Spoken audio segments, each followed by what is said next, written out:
Friends and welcome to Skynomics academy.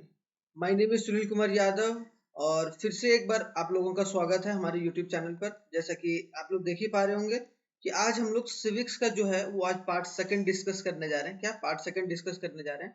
Power sharing का, है कि नहीं? हम लोगों ने फर्स्ट पार्ट बहुत अच्छे तरीके से पार्ट फर्स्ट अगर आप लोगों ने नहीं देखा तो जाकर एक बार देख सकते हैं, क्योंकि जो हमारा मिशन 2024 है उसके लिए हम लोग तैयारी कर रहे हैं ताकि हमारा 95 प्लस मार्क्स आ पाए अगर एसएसटी को लेकर देखा जाए। मतलब ठीक है, एसएसटी या बोला जाए सोशल स्टडीज या सोशल साइंस, आप लोग जो भी बोल लीजिए। तो पार्ट 1 पहले ही अपलोड हो चुका है हमारे यूट्यूब चैनल पर, तो वहां से जाकर आप लोग देख सकते हैं ताकि आप लोगों का थोड़ा सा एक पर्सपेक्टिव हो पढ़ने का वो भी बदले और एक तरीके से कॉन्सेप्चुअल वीडियो भी आप लोगों को मिल पाए। अगर आप लोगों को नोट्स चाहिए होगा तो जैसा कि आप लोगों को नीचे भी दिख रहा होगा स्लाइड में, क्या कि वो टेलीग्राम पर आप लोगों को मिल जाएगा। तो टेलीग्राम पर आप ज्वाइन कर सकते हैं, स्काइनॉमिक्स एकेडमी चैनल है, तो जैसा कि आप लोगों को यहाँ दिख रहा है। ठीक है, तो बिना कोई देरी किए हुए स्टार्ट करते हैं। हम लोगों ने फर्स्ट पार्ट में अच्छे तरीके से पढ़ा था श्रीलंका के बारे में। किसके बारे में? कि श्रीलंका के बारे में और बेल्जियम के बारे में, कि उनके दोनों के बीच में एक पावर शेयरिंग किस तरीके से हुआ था, या फ्रेंच और डच, या फिर बोला जाए सिन्हाला या तमिलियन जो कम्युनिटी थे लोग उनमें। तो जो श्रीलंका और बेल्जियम के बारे में हम लोगों ने बहुत अच्छे तरीके से डिस्कस करा था। अगर आप लोग वो वीडियो नहीं देखिएगा तो ये पार्ट 2 जो आपका है वो समझ में नहीं आएगा। तो आप लोग पार्ट 2 को इसी तरीके से देखिएगा ताकि आपका वो पार्ट 1 से रिलेट है, क्योंकि इसके बाद जो आएगा वो क्या आएगा, इसके बाद जो आएगा पार्ट 3 आएगा। और पार्ट 3 में क्या होगा कि एमसीक्यूज होगा। क्या क्या होगा? एमसीक्यूज भी पूछे जाते हैं आपके एग्जाम में, एमसीक्यूज भी होंगे और साथ ही साथ लॉन्ग आंसर क्वेश्चन भी, लॉन्ग आंसर क्वेश्चन और शॉर्ट आंसर क्वेश्चन, ताकि आप लोग कभी भी देखो तो उसको रिवीजन के तौर पर देख सकते हो। बाद में जब एग्जाम के समय आएगा तो मैं तो रिवाइज करवाऊंगा ही। तो इसी तरीके से आगे बढ़ते रहिएगा ताकि आप लोगों का नॉलेज भी बढ़ता रहे और साथ ही साथ आपका एक जो आपने सोचा है जितना अचीव करने का वो भी अचीव कर पाओ। तो चलिए आज क्या पढ़ेंगे हम लोग। सबसे पहले एकोमोडेशन ऑफ बेल्जियम। क्या पढ़ेंगे? Accommodation of Belgium. अब what do mean by the accommodation of Belgium? एक बार मैं स्लाइड ले लेता हूँ। ठीक है, अब आता है एकोमोडेशन ऑफ बेल्जियम, कि बेल्जियम किस तरीके से एकोमोडेट हुआ या किस तरीके से उसने क्या करा, अपनी पावर को शेयर करने की बात करी। पावर शेयरिंग जो था बेल्जियम में बहुत अच्छे तरीके से हुआ। कल मैंने बताया था कि बेल्जियम का कैपिटल ब्रुसेल्स है। अगर आप लोग यहाँ पर देख पाइए तो यहाँ पर देखिए फ्रांस है, लग्जमबर्ग है, जर्मनी है और नीदरलैंड है। मैंने बोला था इसके क्या पड़ोसी देश हैं, कि मतलब एक तरीके से नेबरिंग कंट्रीज हैं किसके? बेल्जियम के। अब आते हैं तो यहाँ बोला गया है कि the Belgium leader took a different part, they recognise the existence of regional difference in culture diversity. मतलब क्या किया गया बेल्जियम में, जो रीजनल डिफरेंस था। रीजनल डिफरेंस मतलब क्या? रीजनल डिफरेंस मतलब होता है एक तरीके से जो भी डिफरेंस था डच और फ्रेंच के बीच में, है कि नहीं? डच कम्युनिटी के बीच में और फ्रेंच कम्युनिटी के रूप में। यहाँ पर मैंने कल बताया था कि फ्रेंच लोग वहां पर बहुत कम रहते थे, लेकिन ये ज्यादा पावरफुल थे, ये ज्यादा पावरफुल थे। लेकिन डच क्या थे? डच मेजोरिटी में थे। एक तरीके से मेजोरिटी यहाँ पर अच्छे से डील नहीं करके चल पा रहा था, और जो माइनॉरिटी थे, जो फ्रेंच पीपल थे, वो क्या थे? माइनॉरिटी थे। ये कॉन्सेप्ट तो मैंने पिछले वाले वीडियो में बताया था और बहुत अच्छे तरीके से बताने की कोशिश भी करी थी। तो यहाँ पर बोला गया है कि डिफरेंस जो कल्चर डाइवर्सिटी था दोनों के बीच में, चाहे डच और फ्रेंच में, तो 1970 से लेकर 1993 के बीच में, मतलब बोला जाए इन 23 सालों में, इन 23 इयर्स में जो था, दे अमेंडेड अ कॉन्स्टिट्यूशन 4 टाइम्स। उन्होंने क्या चार बार अपनी संविधान को बदला, कॉन्स्टिट्यूशन को बदला, as work out the arrangement to enable to everyone to live together with the same country, ताकि सारे जो लोग हैं वो साथ में हंसी खुशी और एक तरीके से हैप्पीनेस के तौर तरीके से रह सके। तो एक तरीके से 1970 से लेकर 1993 में एक 4 अमेंडमेंट किया गया, या 4 मेजर अमेंडमेंट किया गया कॉन्स्टिट्यूशन में, जैसे कि ताकि ये लोग जो है वो साथ में समय बिता पाए या साथ में रह सकें और अच्छे तरीके से रह सकें, चाहे वो डच वाले हो चाहे वो फ्रेंच वाले हो। तो constitution prescribe that number of Dutch and French speaking people minister shall be equal in the central government. देखो यहाँ मेन है कि देखो दो गवर्नमेंट होता है, एक होता है सेंट्रल गवर्नमेंट, एक होता है स्टेट गवर्नमेंट। तो वो सेंट्रल गवर्नमेंट में डिसाइड किया गया कॉन्स्टिट्यूशन के तहत कि दोनों सेम मेंबर रहेंगे, चाहे वो फ्रेंच स्पीकिंग हो चाहे वो डच स्पीकिंग हो। दोनों के जो मेंबर होंगे वो सेम रहेंगे, चुन के आएंगे वो सेम होंगे। मतलब मान लो कि अगर 50 सीट है तो 25 अगर ये फ्रेंच स्पीकिंग है तो डच भी 25 होंगे। आई होप सो ये चीज। Some special law requires to support a majority of the members from each linguistic group and thus no single community can be decisions unilaterally, मतलब कोई भी किसी भी कम्युनिटी का डिसीजन जो होगा वो एक ही डिसीजन पर निर्भर नहीं करेगा। मतलब मान लो कि डच वाले ने बोल दिया यस तो वो कॉन्स्टिट्यूशन पास हो गया, या किसी ने बोल दिया नो तो नहीं, वो सबके सहमति से ही वो सारा काम हुआ पड़ेगा। मतलब एक तरीके से यहाँ पर पावर शेयरिंग बहुत अच्छे तरीके से किया गया, जैसा कि मैंने पहले वीडियो में भी बता रखा है कि बेल्जियम ने जिस तरीके से एक पावर शेयरिंग को करा है वो एक तरीके से लाइव एग्जांपल है हमारे पूरे एक तरीके से वर्ल्ड के लिए। ठीक है, आई होप सो ये समझ में आ गया एकोमोडेशन वाला। इसके थोड़ा सा और हम लोग देखते हैं कि क्या क्या पावर डिस्ट्रीब्यूट हुआ। यहाँ बोला गया कि many powers of central government has given to the state government, बहुत सारा पावर जो था सेंट्रल गवर्नमेंट के पास उसे स्टेट को दे दिया गया। मतलब एक तरीके से यहाँ पर फेडरलिज्म का कॉन्सेप्ट भी निकल के आया कि भाई सबको साथ में लेके चलेंगे। क्या लेके चलेंगे? सबको साथ में, मतलब जो भी जितने भी स्टेट थे इनके बेल्जियम के, ठीक है, तो सब सारे स्टेट्स में क्या किया गया, पावर को एक तरीके से डिस्ट्रीब्यूट करने की बात की गई। ठीक है, उसके बाद बोला गया the state government is not subordinate to the central government, जो स्टेट गवर्नमेंट था वो सबऑर्डिनेट नहीं था, वो एक तरीके से साथ में चल रहा था। मतलब एक तरीके से सेंट्रल गवर्नमेंट और स्टेट गवर्नमेंट साथ साथ में मिलकर काम कर रही थी। उसके बाद आता है Brussels has a separate government. Brussels क्या, ब्रुसेल्स का मतलब क्या, जो कैपिटल सिटी था, कैपिटल ऑफ बेल्जियम ब्रुसेल्स था, तो उसका एक separate government in which the both community have a equal representation. जहां जैसे हम लोगों का न्यू दिल्ली है, न्यू दिल्ली में जो भी सरकार चुनी जाती है वो बैठती है, सेम उसी तरीके से वहां पर क्या था, ब्रुसेल्स था। ब्रुसेल्स में जो इक्वल नंबर, चाहे वो डच वाले हो चाहे फ्रेंच स्पीकिंग पीपल थे, दोनों का इक्वल मेंबर मौजूद था। मतलब क्या कि वहां पर जो भी कानून वगैरह बनाया जाता था वो इक्वल रिप्रेजेंटेशन था, चाहे वो सेंट्रल गवर्नमेंट को लेकर हो चाहे वो स्टेट गवर्नमेंट को लेकर हो। यहाँ पर फिर बोला गया, यहाँ तक समझ में आ गया? आप लोगों को कैसा लग रहा है भाई? आप लोगों को पढ़ने में ये बताइए, और मजा आना चाहिए। क्यों? क्योंकि यहाँ पर एक तरीके से आप लोगों का कॉन्सेप्ट के साथ साथ नोट्स भी आप लोगों को मिल रहा है। चाहे आप कॉपी में लिख लीजिए, चाहे आप टेलीग्राम से डाउनलोड कर लीजिए, आप लोगों की मर्जी, लेकिन पढ़िए जरूर थोड़ा बहुत, जो भी लेके। खेलना कूदना भी जरूरी है, साथ में सारी चीजें भी करना जरूरी है। अब आते हैं, apart from central and state government there is a third kind of government, the community government. देखो, अब दो स्टेट और जो सेंट्रल गवर्नमेंट के बाद, अब स्टेट गवर्नमेंट तो था ही, ठीक है, और उसके पहले सेंट्रल गवर्नमेंट था। अब उसके बाद क्या कर दिया गया, एक तरीके से कम्युनिटी का गवर्नमेंट, कम्युनिटी का एक अलग गवर्नमेंट बना दिया गया। भाई जो कम्युनिटी है उसका अलग गवर्नमेंट होगा, by peoples belonging to the one language group और डच फ्रेंच जर्मन स्पीकिंग। मतलब क्या कि no matter they where they live, the government has a power regarding a cultural, education and language related issues. यहाँ पर क्या बोला गया कि कम्युनिटी गवर्नमेंट होगा और एक तरीके से elected by the people belonging to the one community. मतलब एक तरीके से बोला जा रहा है कि डच का एक अलग अलग लोग रहेंगे, कहीं भी लोग रह रहे हैं, लेकिन वो सब डच वाले को वोट कर सकते हैं अगर डच वाले लोग रह रहे हैं, और जो जर्मन स्पीकिंग है वो जर्मन वाले कैंडिडेट को वोट कर रहे हैं, और जो फ्रेंच वाले हैं वो फ्रेंच वाले कैंडिडेट को वोट कर रहे हैं, चाहे वो कहीं भी रह रहे हो। मतलब यहाँ पर एक तरीके से पूरा, मतलब जो तीनों कम्युनिटी है, तीनों कम्युनिटी को इक्वल राइट दिया गया, इक्वल फ्रीडम दिया गया, ताकि वो सारे का रिप्रेजेंटेशन हो वो बहुत अच्छे तरीके से हो सके। तो आई होप सो ये वाला पॉइंट जो होगा आपका क्लियर होगा, इसमें कोई डाउट नहीं है। अब चलते हैं आगे बिना कोई देरी किए हुए।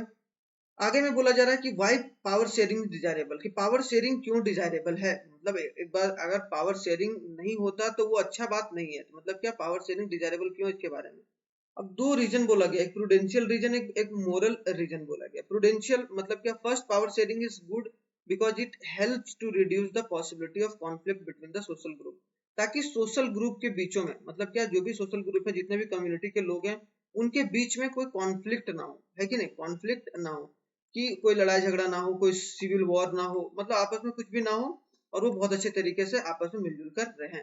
और दूसरी बात कि कॉन्फ्लिक्ट ऑफन, कभी कभी क्या होता है, वो कॉन्फ्लिक्ट क्या होता है कि वायलेंस का रूप ले लेता है, पॉलिटिकल इनस्टेबिलिटी, मतलब एक तरीके से वहां पर सरकारें गिर जाती हैं, गवर्नमेंट गिर जाती हैं, और इससे क्या होता है, कंट्री को बहुत नुकसान होता है। और वहां एक पॉलिटिकल ऑर्डर को, मतलब एक पॉलिटिकली स्टेबिलिटी को मेंटेन करने के लिए, पॉलिटिकल स्टेबिलिटी को मेंटेन करने के लिए भी पावर शेयरिंग की जरूरत है। तो दूसरा पॉइंट आप लोग समझ में आ गया। ये पहला पॉइंट ये था, सोशल ग्रुप के कॉन्फ्लिक्ट को बचा जा सके उससे हम लोगों को, ताकि वहां लड़ाई झगड़ा ना हो, है कि नहीं। Tyranny of the majority is not just oppressive for the minority, it often brings a ruin to the majority as well। मतलब एक तरीके से बोला जा रहा है कि अगर मेजोरिटी और माइनॉरिटी हम लोग खेलते रहेंगे तो उससे क्या होगा, हमारी कंट्री का या फिर माइनॉरिटी और मेजोरिटी के बीच में एक बहुत बड़ा गैप आ जाएगा, और एक तरीके से वो अच्छा कंट्री के लिए पर्सपेक्टिव नहीं होगा। और वो एक टायरेनी of the majority is not just oppressive, हो सकता है कि वो ज्यादा तानाशाह टाइप में करे भाई, उससे क्या होगा, कंट्री का माहौल खराब हो सकता है। तो ये एक तरीके से प्रूडेंशियल रीजन हो गया, मतलब एक जेन्युइन जो रीजन है वो हो गया। अब आते हैं मोरल रीजन, मतलब एक तरीके से कि भाई ह्यूमैनिटी के बेसिस पर अगर क्या किया जाए, अगर बोला जाए कि ह्यूमैनिटी पर जैसे बोला जाता है कि भाई माँ बाप का या माँ बाप की बातों को सुनना चाहिए, टीचर की जो भी बात, टीचर जो भी बोलते हैं उसको थोड़ा सा तवज्जो देना चाहिए ताकि आप लोग जीवन में अच्छा काम कर सकें। तो यह बोला जाए there is second and deeper reason why power sharing is good for democracy. ये एक डीपर रीजन है ताकि पावर शेयरिंग जो है डेमोक्रेसी के लिए बहुत अच्छा है। क्यों? क्योंकि पावर शेयरिंग की वजह से क्या होता है, एक स्पिरिट ऑफ डेमोक्रेसी जो जुनून रहता है, या फिर बोला जाए कि जो एक स्पिरिट ऑफ डेमोक्रेसी है कि सब लोकतंत्री सब एक तरीके से साथ में मिलकर एक अच्छे तरीके से जीवन जिए डेमोक्रेटिकली, और उसके लिए बहुत अच्छा है, मतलब डेमोक्रेसी के लिए बहुत अच्छा है। एक होता है डिक्टेटरशिप, आप तानाशाह बन जाओ, लेकिन यहाँ डेमोक्रेसी के लिए पावर शेयरिंग अच्छा है, power sharing spirit of democracy के लिए बहुत अच्छा है।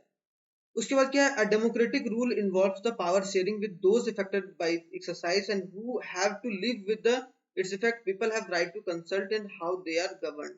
मतलब क्या लोगों के पास वो क्या बोला जाए कि एक उनके पास एक नहीं बोलते हैं कि चांस होना चाहिए कि उन लोगों के ऊपर जो गवर्न कर रहा है वो उनको चुनकर भेज रहा है, मतलब एक तरीके से चूज कौन कर रहा है, लोग चूज कर रहा है, तब आप उसके ऊपर गवर्न कर रहे हैं। तो डेमोक्रेसी में भाई लोग चुनकर ही भेजते हैं अपनी मेंबर्स को। A legitimate government is one where the citizen through participants requires to stake the system.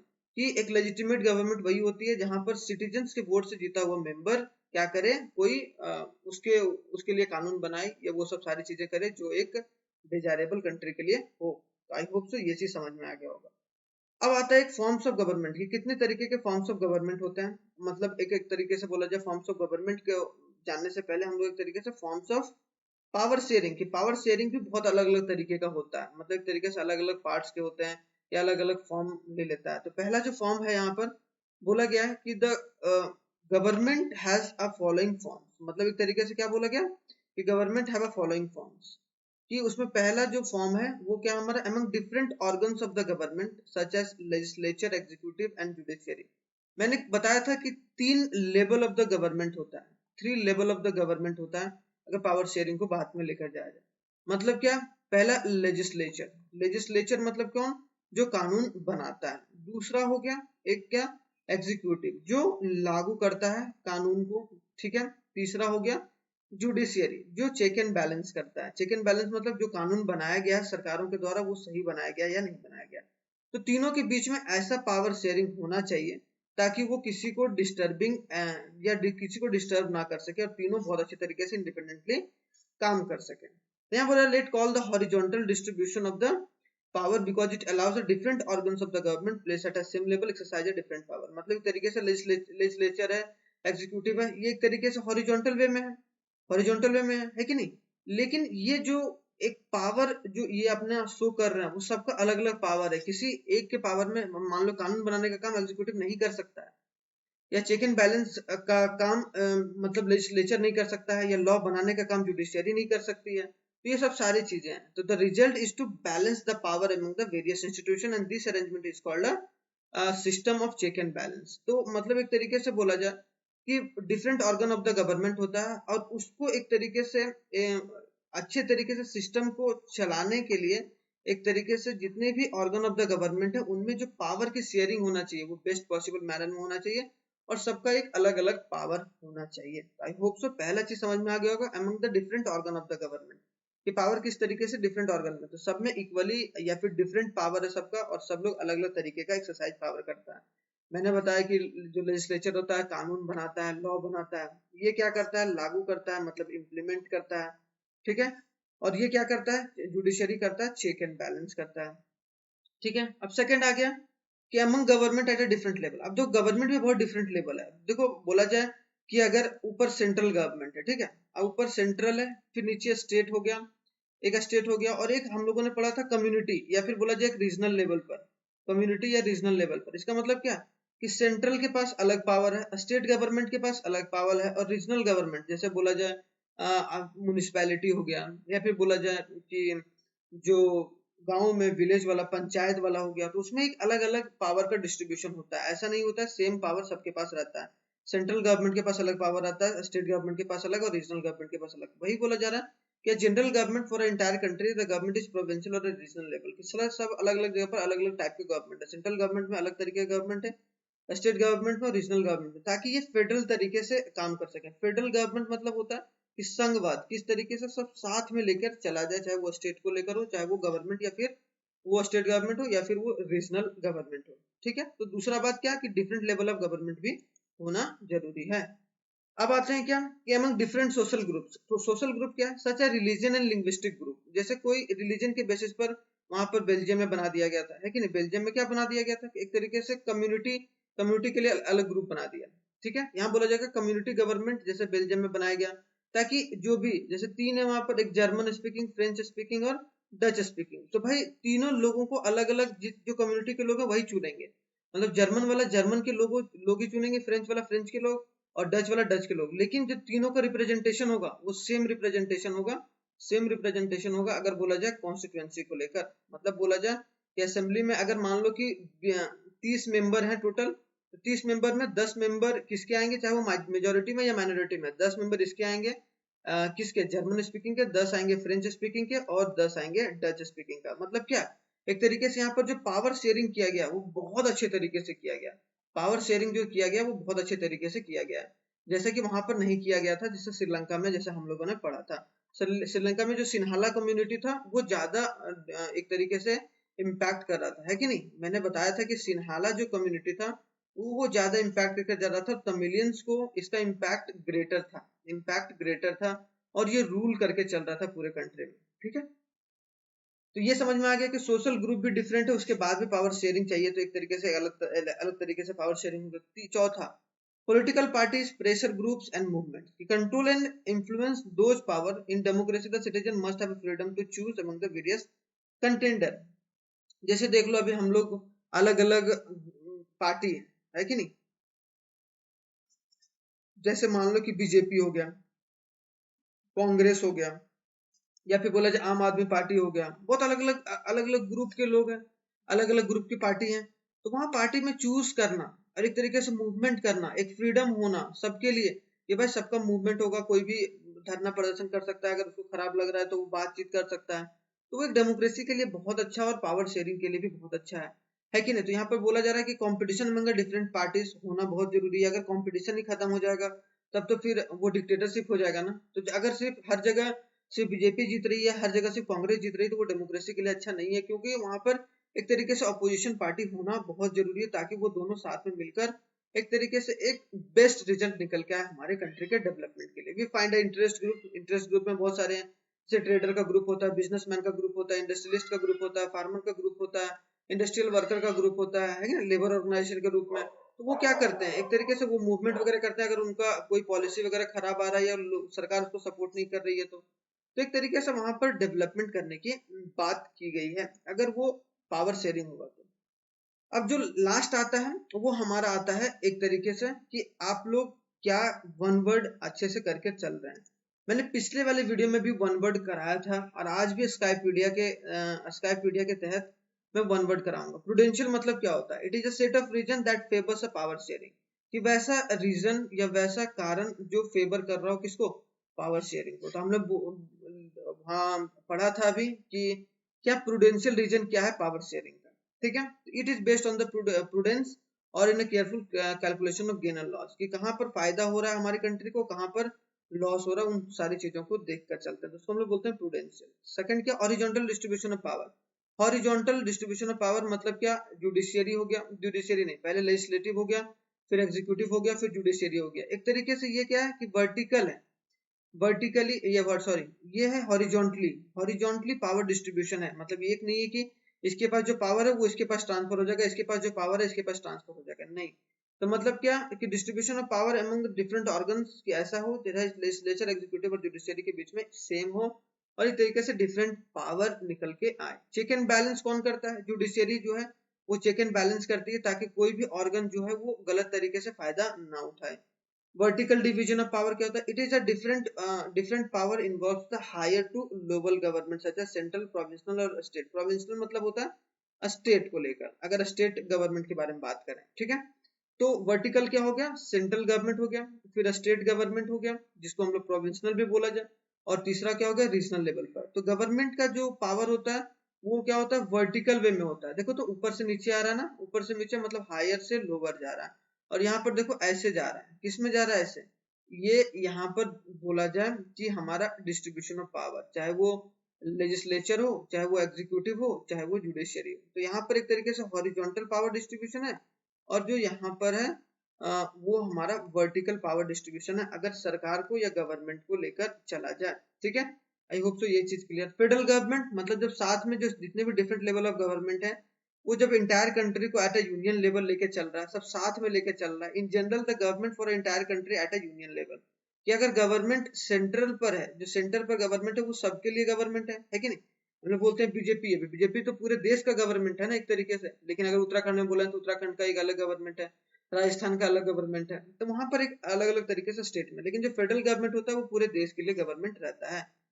ठीक है, अब आते हैं रिजर्व कॉन्स्टिट्यूंसी। रिजर्व कॉन्स्टिट्यूंसी मतलब क्या है, वैसा वैसा सीट जिस पर रिजर्व, जैसे मान लो कि देहरादून हो गया, दिल्ली हो गया, ठीक है, वहां पर कोई सीट रिजर्व रख दिया गया कि भाई ये एसटी एससी के लिए, ये एससी के लिए, ये एसटी के लिए, ठीक है, या ये ओबीसी के लिए। तो इसका मतलब क्या है, रिजर्वेशन है, ताकि माइनॉरिटी को भी सीट मिल सके, ताकि जो भी माइनॉरिटी में लोग हैं उनको सीट मिल सके, ताकि फेयर पावर डिस्ट्रीब्यूशन हो सके। जैसे हमारे देश में भी होता है, माइनॉरिटी के लिए सीट रिजर्व रहता है, लेडीज के लिए या फिर बोला जाए वुमेन्स के लिए भी सीट रिजर्व रहता है, यहाँ तक कि हम लोगों के एजुकेशन डिपार्टमेंट में भी है। तो ये सब चीज एक तरीके से पावर शेयरिंग को बात को लेकर गया, लेकिन इसमें एजुकेशन वाला मत लाइएगा। ठीक है, तो आई होप सो ये पूरा चैप्टर आपका पावर शेयरिंग का कंप्लीट होगा। और थैंक्स फॉर वॉचिंग। और आप लोगों को कैसा लगा ये पार्ट 2 एक बार जरूर बताइएगा। इसका नोट्स जो होगा वो आप लोगों को टेलीग्राम पर मिल जाएगा, जैसा कि आप नीचे लिंक पर देख पा रहे हैं। ठीक है, तो ये हमारा मिशन जो 2024 है वो कैसा चल रहा है एक बार कमेंट करके कमेंट बॉक्स में जरूर बताइएगा। और ये टेलीग्राम का चैनल है स्काइनॉमिक्स एकेडमी, तो यहाँ भी आप लोग फॉलो अप कर सकते हैं। और साथ ही साथ आप लोग जैसे जुनून या जिस तरीके से आप लोग अभी पढ़ाई कर रहे हैं सेम उसी तरीके से पढ़ते रहिए और नोट्स को प्रिपेयर करते रहिए, ताकि आपका एक नोट्स प्रिपेयर हो जाए, ताकि जब आपका एग्जाम के समय हो, चाहे वो हाफ ईयरली हो चाहे वो फाइनल हो, उस वक्त आप लोगों को बनाने की जरूरत नहीं, उस वक्त आपको रिवाइज करने की जरूरत है, और जो भी क्वेश्चन कराऊंगा वो करने की जरूरत है। तो अगर आज से ही आप लोग करके चलोगे तो वो एक चीज आप लोगों के लिए अच्छा होगा। और वीक में 3 डेज की क्लास होगी, तो ये हमारा आज 20 वीक का दूसरा क्लास है। एक क्लास बहुत जल्दी संडे को ले लूंगा। ठीक है, तो संडे को जो आएगा वो पार्ट 3 आएगा। पार्ट 3 आएगा और उसमें हम क्वेश्चन और आंसर मतलब MCQs, short answer type, long answer type सारा डिस्कस करेंगे। तो आई होप सो तब तक के लिए आप लोग मजा कीजिए, मस्ती कीजिए, और चैनल को अगर सब्सक्राइब नहीं किया तो सब्सक्राइब कर लीजिए। थैंक यू वेरी मच, जय हिंद। मिलते हैं नेक्स्ट वीडियो में।